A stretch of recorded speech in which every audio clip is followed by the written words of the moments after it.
CBS News Chief Washington correspondent Major Garrett joins us now from the White House. So, Major, what are some of the other investigations the president still faces?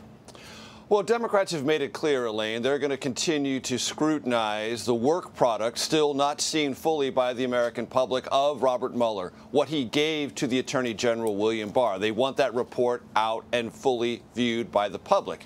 And nominally, the president agrees with that. We'll see how that develops. That's continued scrutiny of, let's say, the Russia investigation.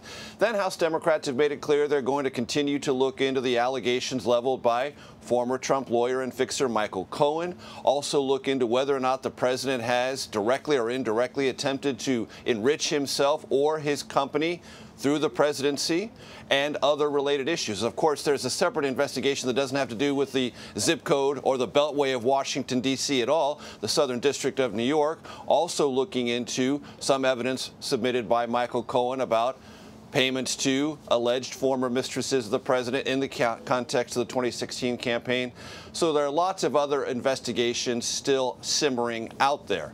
One thing that I think is different today from let's say, last Friday, the White House and its Republican allies feel they are in a better position collectively to take the Mueller investigation and see it didn't amount to anything and try to use that asserted fact to delegitimize not only continued scrutiny of the Mueller work product, which hasn't been seen by the public, or any other investigation congressional Democrats may pursue.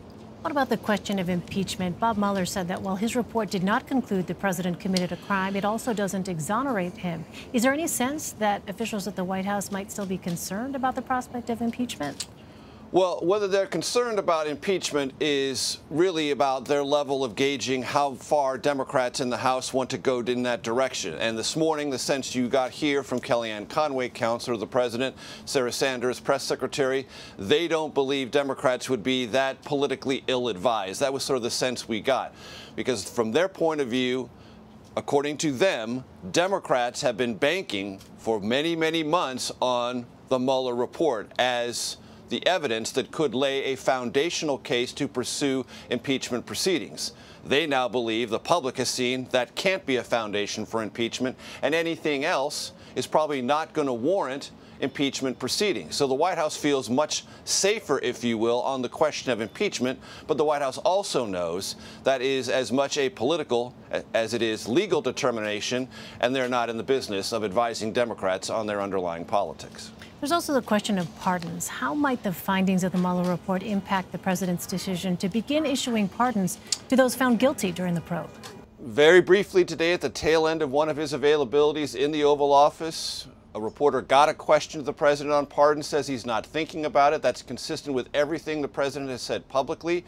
And lawyers advising this White House and in the White House itself have told me and other reporters pardons are simply not part of the conversation. And if, as the president now does, he says Robert Mueller acted honorably, he said that for the first time today, and that everything associated with the report should be believed, that also means the exoneration, in the president's word, of the president and everyone associated with his campaign on the Russia collusion question, that's valid. So therefore must be every other underlying prosecution pursued by the special counsel's office.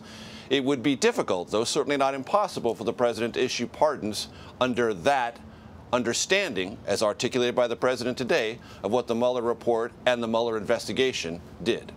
And how might this report affect the president's 2020 campaign strategy?